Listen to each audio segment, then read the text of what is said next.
तो बच्चों कैसे हैं आप लोग? तो आज का टॉपिक है हमारा मोशन। क्या है मोशन? इस चैप्टर को हम समझते हैं और ये हमारा क्लास 9 का पहला चैप्टर है, इसे हम बहुत अच्छे से समझने वाले हैं और इसमें मिलेंगे आपको ढेर सारे न्यूमेरिकल्स। तो पहले हम टर्म्स को समझ लेते हैं कि मोशन क्या होता है, रेस्ट क्या होता है, डिस्टेंस क्या होता है, डिस्प्लेसमेंट क्या होता है, वेलोसिटी क्या होता है, स्पीड क्या होती है, एक्सेलरेशन क्या होता है, ग्राफ्स क्या है। इन सभी चीजों का हम पढ़ने वाले हैं इस वीडियो लेक्चर में। तो चलो बच्चों अब हम आगे बढ़ते हैं। तो हम शुरुआत करते हैं बच्चों सबसे पहले मोशन से कि मोशन क्या है। तो बच्चों ए body is said to be in motion. A body is said to be in motion if it changes its position continuously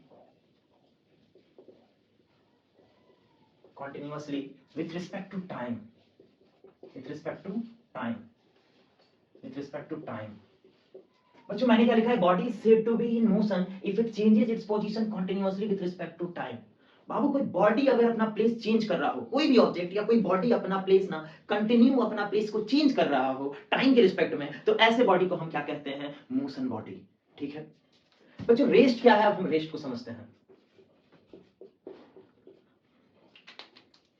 तो बच्चों रेस्ट क्या है? तो a body is said to be in rest if it does not changes its position with respect to time is known as rest. मतलब a body is said to be in rest if it does not changes its position with respect to time. मतलब कोई body अपना place change नहीं कर रहा है time के respect में, तो ऐसे बॉडी को बच्चों क्या कहेंगे? रेस्ट। कोई दिक्कत नहीं। हाँ तो बच्चों हमने मोशन समझ लिया और रेस्ट समझ लिया। एक बार फिर से रिकॉल कर लेते हैं मोशन क्या है। अगर कोई बॉडी अपना पोजीशन बदल रहा हो टाइम के रिस्पेक्ट में, तो ऐसे बॉडी को हम क्या कहेंगे? मोशन। ठीक। अगर कोई बॉडी टाइम के रिस्पेक्ट में अपना पोजीशन बिल्कुल बदल ही नहीं रहा है, तो ऐसे बॉडी को हम क्या कहेंगे? रेस्ट। तो बच्चों हम थोड़ा आगे बढ़ते हैं, बात करते हैं फिजिकल क्वांटिटी के बारे में। Physical quantity. बच्चों फिजिकल क्वांटिटी क्या है? तो बच्चों फिजिकल क्वांटिटी वो क्वांटिटी है जिसको हम मेजर कर सकते हैं, मतलब those quantity which can be measured is known as physical quantity. ठीक है बच्चों, आप लिख सकते हैं कि physical quantity is a quantity that measures the property of material और substances is known as physical quantity. अब फिजिकल क्वांटिटी को बच्चों ना क्लास 9 में ना दो पार्ट में क्लासिफाई किया गया है। एक हमारा बच्चों स्केलर क्वांटिटी और दूसरा बच्चों वेक्टर क्वांटिटी। ठीक, ये फिजिकल क्वांटिटी मतलब जिसको हम मेजर कर सकते हैं, जिस चीजों को मेजर किया जा सकता है, नापा जा सकता है, मेजर किया जा सकता है, उन्हें हम फिजिकल क्वांटिटी कहेंगे। और फिजिकल क्वांटिटी को यहाँ दो पार्ट में क्लास 9 में क्लासिफाई किया गया है, एक स्केलर और दूसरा वेक्टर। स्केलर क्वांटिटी वो क्वांटिटी है जिसमें बच्चों केवल मैग्नीट्यूड होगा। वेक्टर क्वांटिटी वो क्वांटिटी है जिसमें मैग्नीट्यूड के साथ साथ ना डायरेक्शन भी होगा, मतलब कि magnitude as well as direction. तो बच्चों ये रहा हमारा स्केलर क्वांटिटी और ये हमारा वेक्टर क्वांटिटी का definition. It is the physical quantity having on magnitude but no direction. Scalar quantity की मैंने क्या बताया? इसमें क्या होगा? केवल बच्चों मैग्नीट्यूड होगा। क्या होगा? स्केलर क्वांटिटी वो क्वांटिटी है जिसमें केवल मैग्नीट्यूड होगा, डायरेक्शन नहीं होगा। ठीक।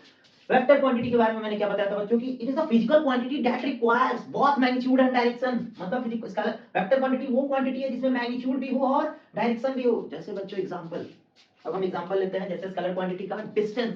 डिस्टेंस कैसा क्वांटिटी है? जो स्केलर क्वांटिटी है। डिस्टेंस में हमें डायरेक्शन का पता नहीं चलता। अब जैसे मैंने बताया कि मेरा कॉलेज जो है वो 10 किलोमीटर दूर है, तो इसमें डायरेक्शन के बारे में पता नहीं चल रहा। अब मैं बोलूंगा टाइम जो हो रहा है वो 1 बज रहा है, तो 1 बज रहा है, इसमें भी कुछ डायरेक्शन के बारे में पता नहीं चल रहा है, केवल क्या पता चल रहा है? तो बच्चों मैग्नीट्यूड। अब बच्चों मैग्नीट्यूड को हम कैसे समझ सकते हैं? मैग्नीट्यूड का मतलब होता है, मैग्नीट्यूड मींस साइज या लेंथ, या ऐसे आप समझ सकते हैं कोई नंबर वैल्यू, न्यूमेरिक वैल्यू। जैसे मैंने बोला टाइम 1 बज रहा है, तो 1 बज रहा है तो इसमें नंबर तो आया ना, इसी को हम क्या कहेंगे? मैग्नीट्यूड। मैंने कहा कि मेरा कॉलेज जो है यहाँ मेरे घर से 10 किलोमीटर दूर है, तो 10 किलोमीटर, 10 क्या है? नंबर है, यानी कि मैग्नीट्यूड है। तो इसमें डिस्टेंस और टाइम में हमें क्या पता चल रहा है? केवल नंबर पता चल रहा है, यानी कि मैग्नीट्यूड के बारे में पता चल रहा है। तो ऐसे क्वांटिटी को हम क्या कहेंगे? Scalar quantity. बच्चों वेक्टर के बारे में, वेक्टर का क्या एग्जांपल हो जाएगा? क्वांटिटी है, डिस्प्लेसमेंट में भी हमें मैग्नीट्यूड और डायरेक्शन दोनों का पता चलता है। तो अब हम एक एक करके ना सारे एग्जांपल्स को देखते हैं, जैसे डिस्टेंस को, डिस्प्लेसमेंट को, स्पीड को, वेलोसिटी को, इन सभी को धीरे धीरे एक एक करके समझते हैं, ताकि हमें बेहतर से अच्छे ढंग से सारा चीज समझ में आ जाए। तो चलो बच्चों आगे बढ़ते हैं। अब हाँ, तो बच्चों डिस्टेंस एंड डिस्प्लेसमेंट इसे और अच्छे से हम समझते हैं।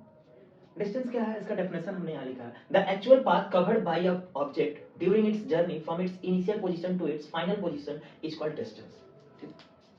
मतलब हम जितना रास्ता तय करते हैं ना, हम उसे क्या कहते हैं, डिस्टेंस। जैसे मान लीजिए कि ये आपका घर हुआ, ठीक है, और घर से आप ना अपने स्कूल जा रहे हैं, ठीक है, ये आपका घर और ये आपका स्कूल। तो मान लीजिए कुछ रास्ता ऐसे होगा, पहले आप ऐसे गए, फिर ऐसे गए, फिर ऐसे गए, फिर आप ऐसे गए, फिर आप जाकर के ऐसे पहुंचे। देखिए, तो डिस्टेंस में क्या, आपने इस तरीके से आपने क्या किया, स्कूल का दूरी तय किया, तो इसे हम क्या कहेंगे, डिस्टेंस कहेंगे। The actual path covered by the body is known as distance. और इसमें केवल आपको मैग्नीट्यूड का पता चलेगा कि हाँ, आपके घर से स्कूल का जो दूरी है वो 2 किलोमीटर है या 1 किलोमीटर है या 3 किलोमीटर है। डायरेक्शन के बारे में नहीं पता चलेगा, क्योंकि डायरेक्शन इसमें पता नहीं चल रहा।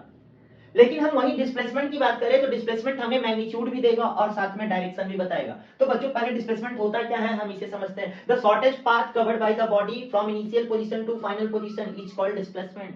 मतलब सबसे छोटा रास्ता कहां से, तो initial position to final position. Initial का मतलब क्या होता है, जहां से हम अपना स्टार्ट करते हैं, जहां से हमने चलना शुरू किया।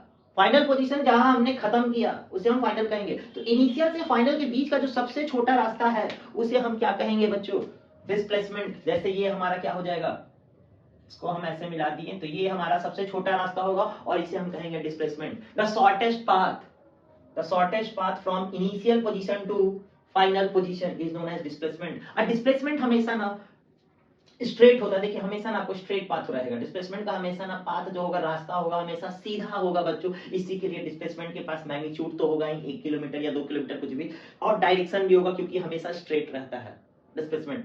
तो इसके पास मैग्नीट्यूड भी है डिस्प्लेसमेंट के पास और डायरेक्शन भी है। और वहीं डिस्टेंस के पास सिर्फ मैग्नीट्यूड है, डायरेक्शन का कोई पता नहीं चलता।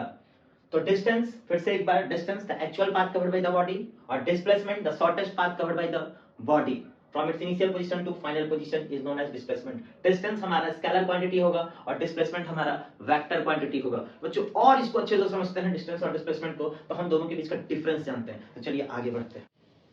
हाँ, तो बच्चों, डिस्टेंस और डिस्प्लेसमेंट पे तो हमारा बात हो चुका था। अब हम जानते हैं डिस्टेंस और डिस्प्लेसमेंट के बीच का डिफरेंस, जो कि एग्जाम में आता है, और इसे आपको बहुत अच्छे से समझना होगा, डिस्टेंस और डिस्प्लेसमेंट का डिफरेंस, और यही आपको डिफरेंसेस लिखने हैं।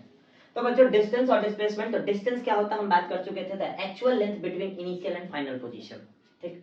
डिस्प्लेसमेंट हमारा वहीं पर क्या था, the shortest length between initial and final position. Distance हमारा कैसा क्वांटिटी था, तो स्केलर क्वांटिटी था बच्चों। तो क्योंकि डिस्टेंस में क्या था, सिर्फ मैग्नीट्यूड का पता चलता था, डायरेक्शन के बारे में कोई पता नहीं चलता था। तो it is a scalar quantity. और वहीं हमारा डिस्प्लेसमेंट जो था, इसमें हमें मैग्नीट्यूड भी मिलता था और डायरेक्शन भी मिलता था। तो it is a vector quantity. Distance हमेशा ना हम कैसे मेजर करेंगे, तो पॉजिटिव। डिस्टेंस हमेशा हमारा क्या रहेगा, पॉजिटिव रहेगा। और वहीं डिस्प्लेसमेंट हमारा ना पॉजिटिव भी होगा, निगेटिव भी होगा और जीरो भी होगा। डिस्प्लेसमेंट में कैन बी पॉजिटिव, निगेटिव और जीरो, ठीक। अब point number 4, distance is greater than displacement. मतलब डिस्टेंस जो होगा ना, हमेशा डिस्प्लेसमेंट से क्या होगा, हमारा बड़ा होगा। डिस्टेंस हमारा हमेशा डिस्प्लेसमेंट से बड़ा होगा। लेकिन इसके नीचे क्या है, ये इक्वल का साइन है, यानी कि एक सिचुएशन ऐसा भी होगा जब डिस्टेंस और डिस्प्लेसमेंट बराबर भी होगा। और वो कब होगा हमारा डिस्टेंस और डिस्प्लेसमेंट बराबर, जब बॉडी जो होगा स्ट्रेट पाथ पर मूव करेगा। The body moves along a straight path, तो उस सिचुएशन में distance equals to displacement, distance और डिस्प्लेसमेंट क्या होगा, मेरा सेम होगा। लेकिन अधिकतर केसों में हमारा क्या रहेगा, डिस्टेंस ही बड़ा रहने वाला है। यहाँ पर भी सेम, डिस्प्लेसमेंट जो है हमेशा हमारा डिस्टेंस से छोटा होगा। बस एक ही केस आता है जहाँ पर डिस्टेंस और डिस्प्लेसमेंट हमारा सेम होगा, जब बॉडी हमारा स्ट्रेट पाथ पर मूव करे। तो displacement can be positive, negative and zero. चलो इसको समझते हैं। जैसे मान लो कि ये रॉकेट जो है ना हमारा, यहाँ से उड़ना शुरू किया तो अभी ऊपर जा रहा है, ये ऊपर जा रहा है तो अभी पॉजिटिव है। अब फ्यूल खत्म हो गया मान लेते हैं, तो फिर ये रॉकेट नीचे आ जाएगा। तो जहां से शुरू किया था वो वहीं पर आ गया, तो यहाँ पर डिस्प्लेसमेंट हमारा जीरो होगा। अब ये नीचे जाने लगा, तो इस केस में हमारा डिस्प्लेसमेंट क्या हो जाएगा, निगेटिव होगा बच्चों, ठीक है। तो ये हमारा डिस्टेंस और डिस्प्लेसमेंट का टॉपिक आज का यहीं तक। आगे अगले क्लास में हम लोग स्पीड, वेलोसिटी, एक्सेलरेशन, इन सभी चीजों पर, पैरामीटर्स पर हम बात करेंगे। तो